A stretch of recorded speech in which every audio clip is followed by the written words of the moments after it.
Ang mga madilim na puwersa ay kumikilos sa mga paraang madalas hindi napapansin ng karamihan na naapektuhan ang iyong realidad habang nananatiling ganap na hindi nakikita ng mga walang kaalamang mata.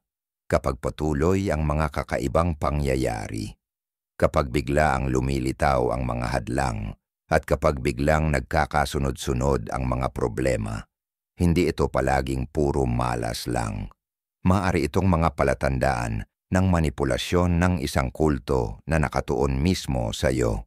Sa mga susunod na ilang minuto, ibubunyag ko ang 5 tiyak na palatandaan na may gumagamit ng mga okultong kapangyarihan laban sa iyo para matulungan kang makilala ang mga pattern na ito at maprotektahan ang sarili ng epektibo. Mahalaga ang kaalamang ito para sa sinumang nakakaranas ng kakaibang sunod-sunod na kamalasan o hindi maipaliwanag na negatibong enerhiya. At tandaan, kung gusto mong makatipid ng oras nang hindi nalalaktawan ang mahahalagang detalye, pwede mong panoorin ito sa 1.5 o 2 beses na bilis, pero huwag pumarang sa kahit anong bahagi dahil bawat palatandaan ay nakabuo sa naunang nabanggit. Ang impormasyong ilalahad ko ay nakatulong na sa libo-libong tao na matukoy ang mga nakatagong espiritual na atake at maibalik ang kapayapaan sa kanilang buhay. Tara, simulan na natin. Naranasan mo na bang pakiramdam na sabay-sabay na sumasama ang lahat ng bagay? Hindi lang isang araw na malas kundi linggo o buwan na tila walang tama ang nangyayari. Lahat tayo ay dumaraan sa mga sunod-sunod na malas. Bahagi yan ng roller coaster ng buhay. Pero malaking kaibahan ang normal na pag-akyat at pagbaba kumpara sa isang mas madilim na puwersa na kumikilos. Ibahagi ko ang isang nakakatawa pero nakakapukaw na kwento. Si Jake, kaibigan ko, dati ay nagbibiro na para siyang dinapuan ng sumpa sa teknolohiya kasi palaging nagka-crash ang mga gadgets niya tuwing mahalagang tawag o bago ang deadline. Pinagtatawanan lang namin hanggang sa nangyari ito sa bawat pagkakataon na malapit na siyang makakuha ng malaking kliyente. 3 buwan, 7 posibleng kontrata, 7 misteryosong teknolohiyang problema. Doon na tumigil ang aming pagtawa. Kapag nagsasama-sama ang mga negatibong pattern sa paraang tuwirang tumatarget sa iyong mga layunin, pangarap o kaligayahan, iyon ang iyong unang malaking babala ng interference ng kulto. Hindi ito mga random na pangyayari. Ito ay mga planadong atake na nilikha para hadlangan ang landas ng iyong buhay. Isipin mo ito. Napansin mo ba kamakailan na may mga kakaibang pag-ubos ng pera? Ang perang dapat ay naroon sana, bigla na lang nawawala. O baka naman naranasan mo na ang parehong kakaibang aksidente ng paulit-ulit sa paraang hindi maipaliwanag. Hindi lang ito simpleng malas na araw. Ito ay sistematikong pattern ng panghihimasok. Ganito mo malalaman ang kaibahan. Ang normal na malas ay random at kumakalat sa iba't ibang aspeto ng buhay. Ang mga okultong atake naman ay gumagawa ng mga nakafocus na pattern na espesipikong pumipigil sa iyong progreso sa mga bagay na pinakamahalaga sa iyo. Karaniwan rin itong lumalala habang lumalawak ang impluensya ng gumagamit ng kapangyarihan. May isang kliyente akong tinulungan na napansin na tuwing mag-a-apply siya para sa promotion, may palaging nangyayaring mali. Nawawala ang aplikasyon niya, biglang nagkakansela ang mga interviewer o bigla siyang nakakalimot sa mga presentasyon kahit handa na siya ng husto.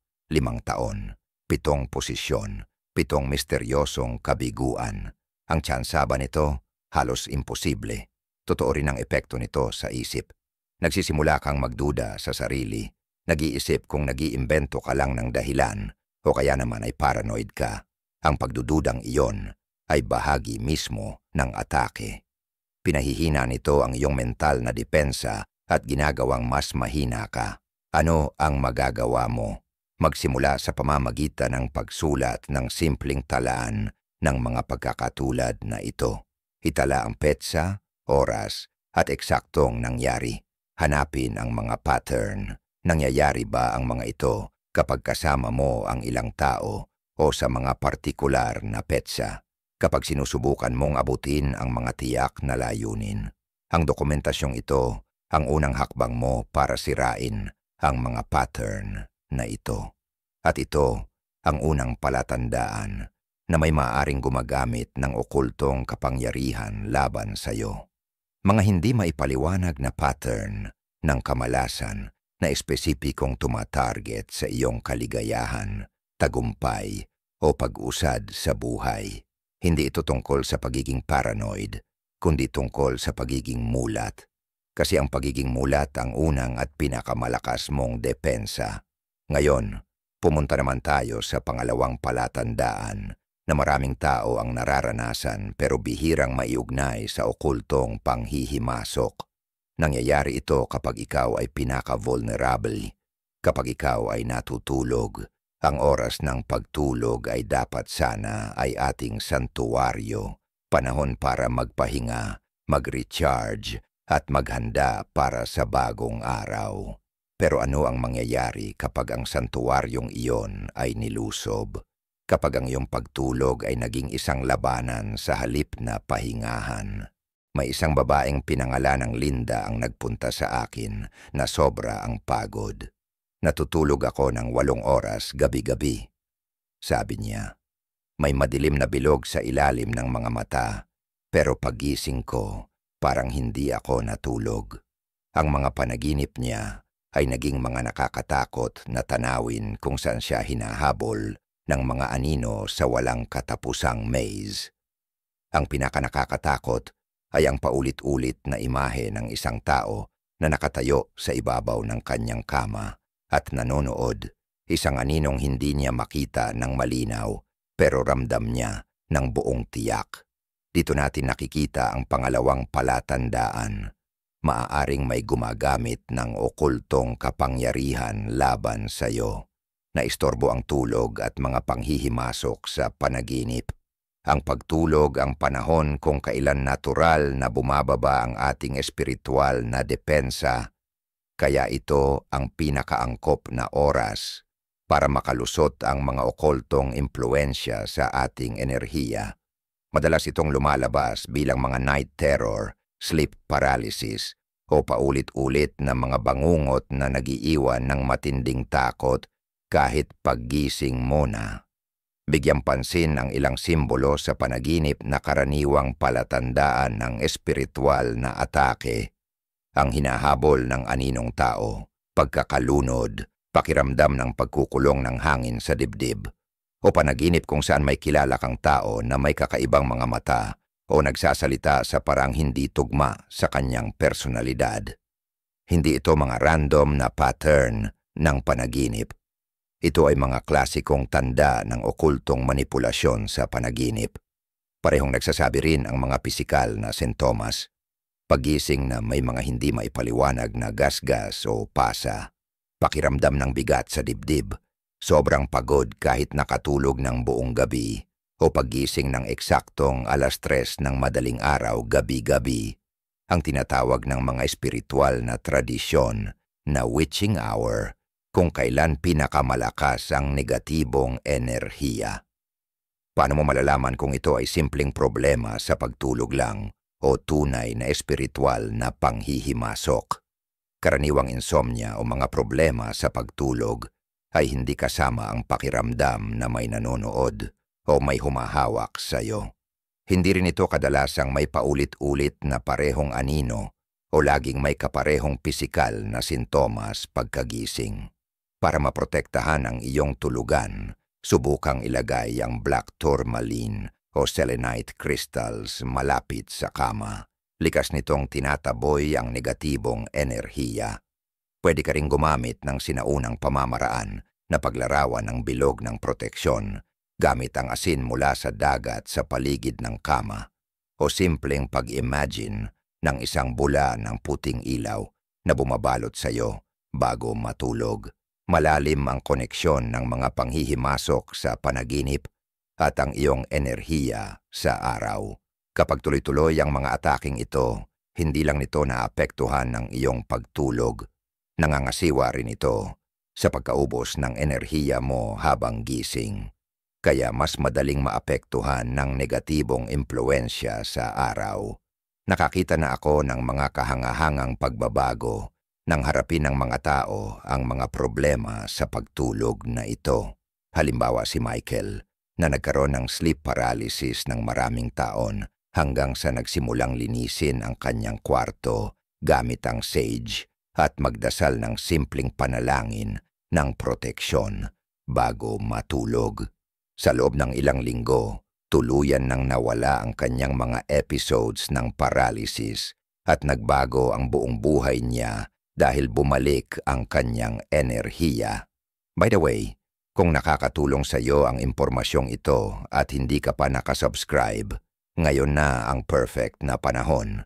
Naglalabas ako ng bagong videos bawat linggo na nagbibigay kapangyarihan sa iyo sa pamamagitan ng kaalamang hindi madaling makuha ng karamihan.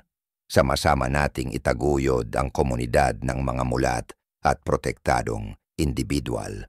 Ngayon, itutuloy natin sa ating pangatlong palatandaan.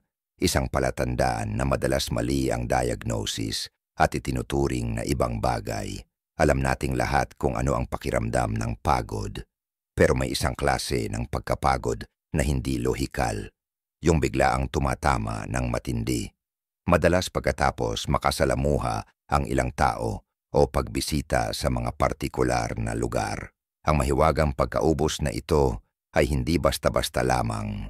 Ito ay malinaw na palatandaan ng energy vampirism, isa sa mga pinakakaraniwang anyo ng okultong pag-atake sa makabagong mundo natin. Ang energy vampirism ay gumagana sa isang simpleng prinsipyo. May isang tao na literal na sumisipsip ng iyong life force o lakas ng buhay. Hindi tulad ng mga pisikal na vampira sa mga alamat, ang mga energy vampire ay hindi kailangan ng pisikal na kontak para drainin ka. Kaya nilang mag-operate mula sa malayo sa pamamagitan ng mga bagay na pag-aari mo o kahit sa digital na koneksyon sa ating hyper-connected na mundo. Ang mga sintomas ay kakaiba. Bigla ang matinding pagkapagod na parang tinamaan ng truck, fog sa utak na nagpapahirap gawin ang mga simpleng gawain, at isang bigat sa katawan na parang gusto mong bumagsak. Pinakamalinaw na palatandaan ay ang timing. Karaniwan lumalabas ang mga sintomas na ito pagkatapos mong makisalamuha sa taong target ka o pagpasok mo sa mga lugar kung saan iniwan nila ang kanilang energetic imprint o bakas ng enerhiya. Ngayon, mahalagang bigyang diin ang isang napakahalagang bagay. Palaging i-rule out muna ang mga medikal na sanhi. Ang chronic fatigue, anemia, mga problema sa thyroid at depression ay maaring magdulot ng mga katulad na sintomas. Hindi ito tungkol sa pagtangge sa agham. Ito ay tungkol sa pagkilala kung kailan lumalabas ang isang bagay na hindi maipaliwanag ng medikal pagkatapos mong masuri ng maayos. Ang nagpapaka-espesyal sa okultong pagkaubos ng enerhiya ay ang pagiging partikular nito.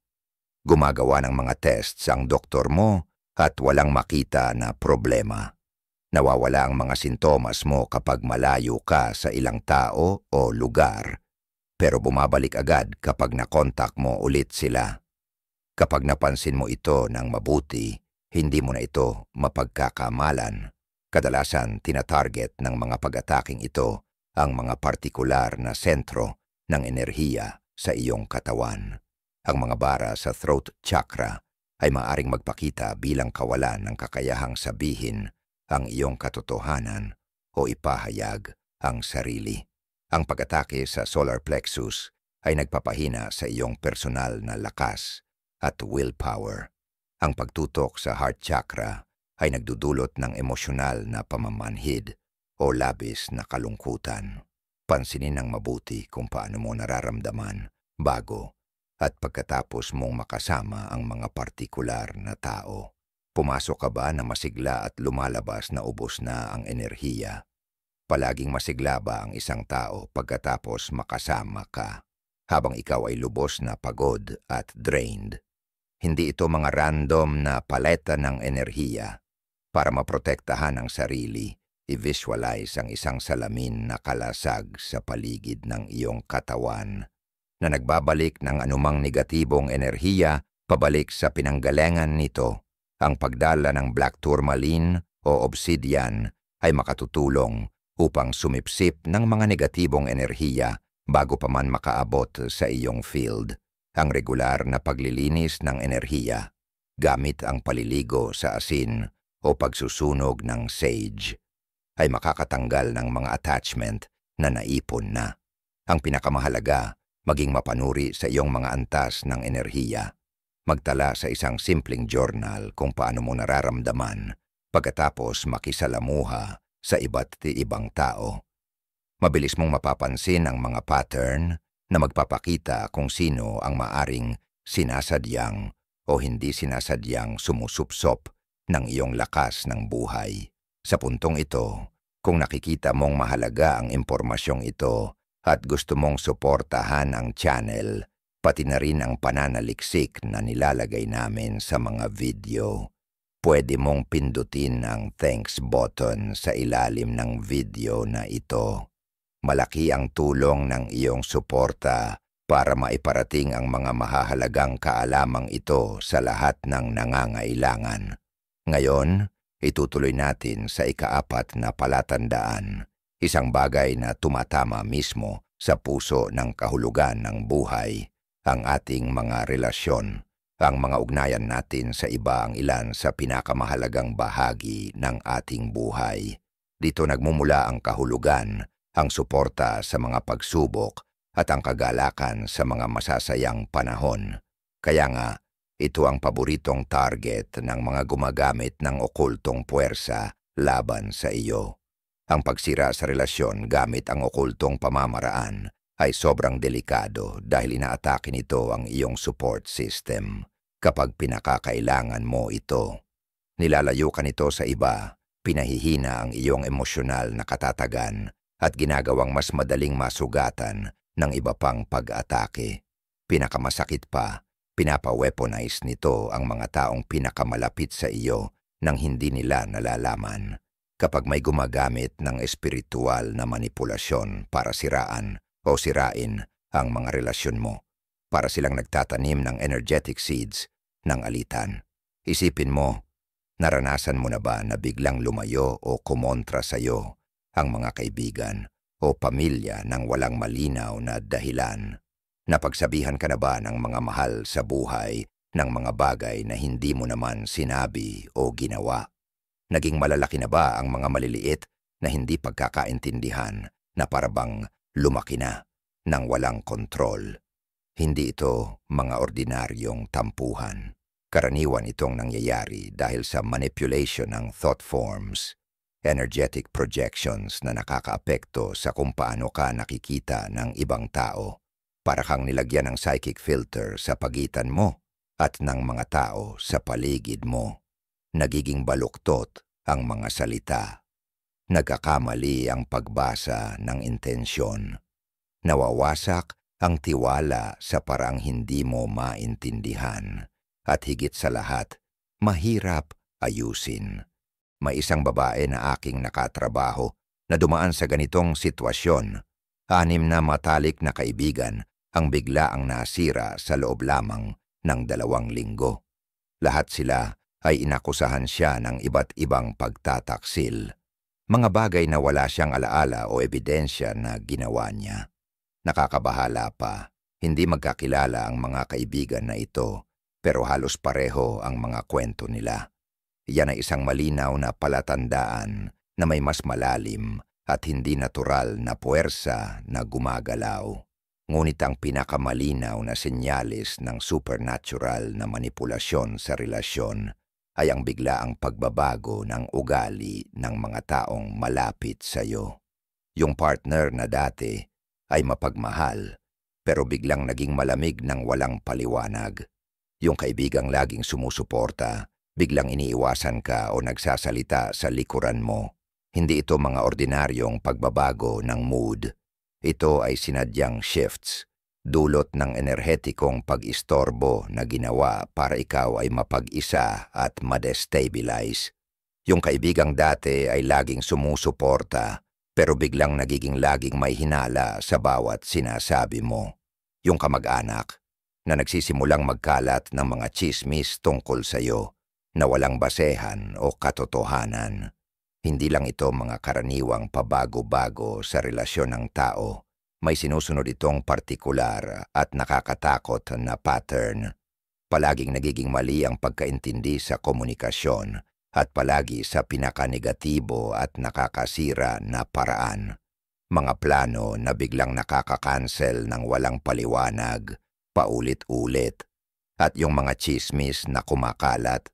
Parang paulit-ulit din ang tema kahit sino pa ang nagpapalaganap. Paano mo malalaman kung natural lang ang pagbabago sa relasyon o may energetic manipulation na nangyayari? Ang natural na pagbabago ay dahan-dahan at kadalasan may malinaw na dahilan o hindi pagkakaintindihan. Pero ang mga binago ng manipulasyon ay biglaan, walang malinaw na paliwanag at minsan sobra pa sa dapat.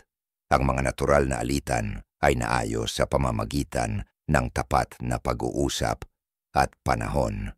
Pero yung mga manipulado, kapag sinubukan mong ipaliwanag, lalo lang lumalala, parang baluktot na agad ang mga sinabi mo bago pa man makarating sa kanila. Para maprotektahan ang mga relasyon mo sa ganitong uri ng energetic sabotage, mahalaga ang mga practice na nagpapanatili ng kalinisan at katatagan ng koneksyon. Isa sa pinaka-epektibo ang cord cutting. Visualize mo na hinihiwalay mo ang mga hindi healthy na energetic ties habang pinapanatili yung mga puno ng pagmamahal at pagkakaunawaan. Ang paglilinis ng mga pinagsasaluhang espasyo at personal na gamit ang asin, sage o tunog, ay nakakatulong din para alisin ang mga naiwan na enerhetikong sagabal. Ang pinakamahalaga, manatili kang nakasentro sa iyong katotohanan. Yung mga nakikita at nararamdaman ng iba sa ilalim ng espiritual na manipulasyon, hindi ito totoong ikaw. Ito ay projection na gawa ng intensyon ng iba. Kung pinaghihinalaan mong may mahal sa buhay na naapektuhan ng ganitong manipulasyon, iwasan ang pagsisi o pagpapaliwanag sa paraang espiritual na baka hindi nila tanggapin. Sa halip, ituon ang pansin sa muling pagbuo ng relasyon sa pamamagitan ng mga bagong positibong karanasan na unti-unting pwedeng mapalitan ang maling persepsyon. Minsan, kailangan din ng panahon at distansya hanggang humina ang energetic interference at bumalik ang kalinawan. Ang ganitong klase ng pag-atake, ginagamit ang mga mahal mo sa buhay para ikaw ay mapag-isa, ay isa sa pinakamalupit at emosyonal na nakakasira ng mga senyales ng okultong pag-atake. Pero ang pagkilala rito ay unang hakbang sa paggaling. Ang muling pagbuo ng support system ay nagsisimula sa kalinawan, pagtitiwala sa sarili, at pagiging handang makita ang hindi na makatuwiran.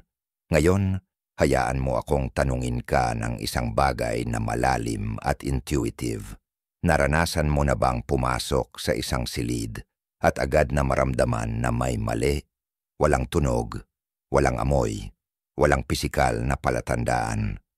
Pero may isang nakakapanakit na pakiramdam sa balat mo. Isang malalim at primitibong bulong mula sa iyong instincts na nagsasabing, hindi ka ligtas dito. Hindi ito imahinasyon. Ito ang iyong espiritu na nakararamdam ng disruption sa natural na enerhiya sa paligid mo. Baka naranasan mo na ring biglang lumamig ang isang bahagi ng mainit na silid o mga sandaling ang hangin ay tila mabigat, makapal at mahirap huminga. Hindi ito mga random na sensasyon. Ito ang iyong katawan at espiritu na nakakadetect ng hindi nakikitang mga palatandaan ng presensya o puwersa na hindi dapat naroon. O baka napansin mo na rin yung balahibo sa iyong mga braso na biglang tumayo kahit walang malinaw na dahilan. Hindi ito gawa-gawa lang ng imahinasyon mo. Ito ay natural na paraan ng iyong katawan para ma-detect ang mga energetic fluctuations, mga banayad na pagbabago na lampas sa nakikita natin sa normal na mundo.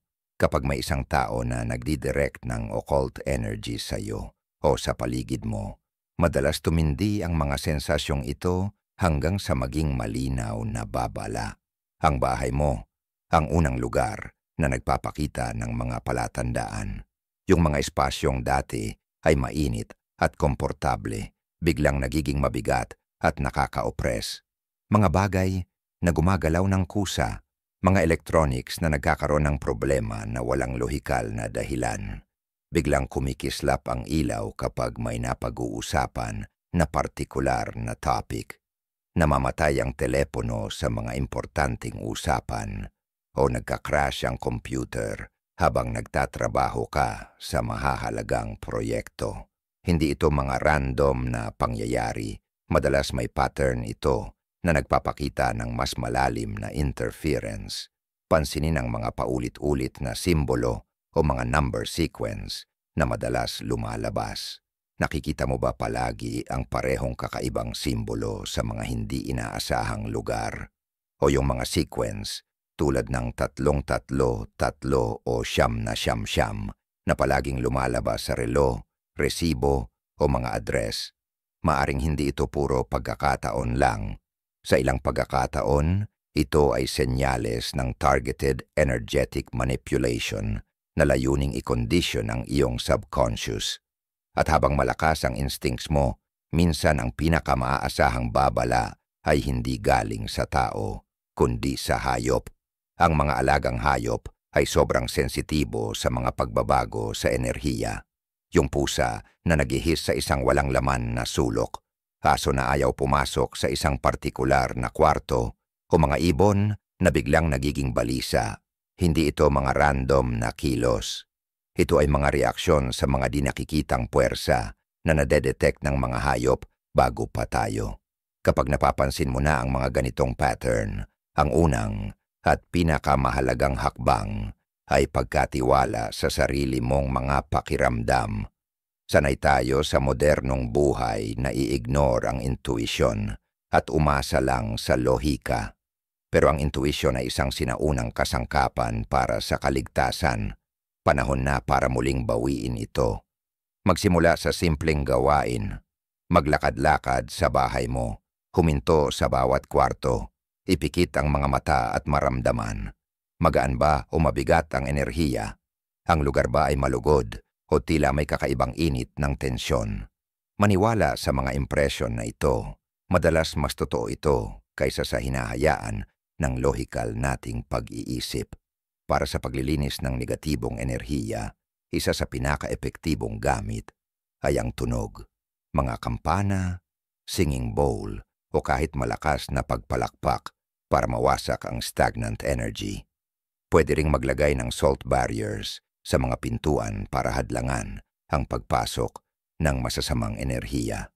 Ang smudging gamit ang sage o palo santo ay isang matandang paraan ng paglilinis ng mga naiwan na negatibidad.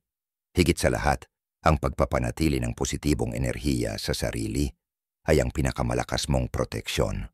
Regular na pagmomeditate, paglabas sa kalikasan at pagpapahayag ng sarili sa malikhaing paraan ay tumutulong palakasin ang iyong enerhiya at gawing mahirap maapektuhan ng panlabas na puwersa. Habang iniisip mo ang mga karanasang ito, tandaan, ang pagiging aware mismo ay isang paraan ng depensa. Ang simpleng pagtanggap na umiiral ang mga enerhiyang ito ay nagbibigay sa iyo ng kapangyarihan para labanan ang mga ito. Magkasama nating tinalakay ang 5 mahahalagang babala na maaring ginagamit ng iba ang okultong puwersa laban sa iyo. From tuloy-tuloy na malas, disrupted na tulog at hindi maipaliwanag na pagkapagod hanggang sa pagsira sa relasyon at presensya ng madilim na enerhiya. Pero tandaan, ang kaalaman kung walang aksyon ay puro impormasyon lang. Ang mahalaga ay kung ano ang susunod mong gagawin. Ang intuition mo, ang pinakamakapangyarihang kasangkapan mo. Kapag may pakiramdam kang mali, paniwalaan mo ito. Nakukuha ng subconscious mo ang mga senyales na hindi pa naaabot ng conscious mind. Ang mga estratehiyang natalakay, pagsushield ng enerhiya, paglilinis ng espasyo, at pagprotekta sa relasyon ay pinaka-epektibo kapag regular ginagawa. Kung sakaling mabigatan ka, huwag mag-atubiling humingi ng gabay mula sa mga ethical at bihasang spiritual practitioners na nakatutok sa empowerment, hindi sa takot. At higit sa lahat, tandaan ito, walang panlabas na puwersa ang makakapasok sa iyong enerhiya kung hindi mo bibigyan ng permiso.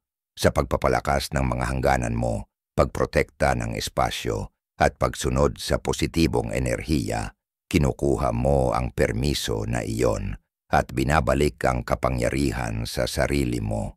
Ngayon na alam mo na ang mga senyales na ito, nasa sayo na ang pagpili. Babalik ka ba sa pagiging bulag at mahina na nagkukunwaring wala itong umiiral? O lalakas ka ba ng loob para harapin ang iyong espiritual na lakas gamit ang kaalamang ito para protektahan ang sarili at ang mga mahal mo sa buhay? Yung video na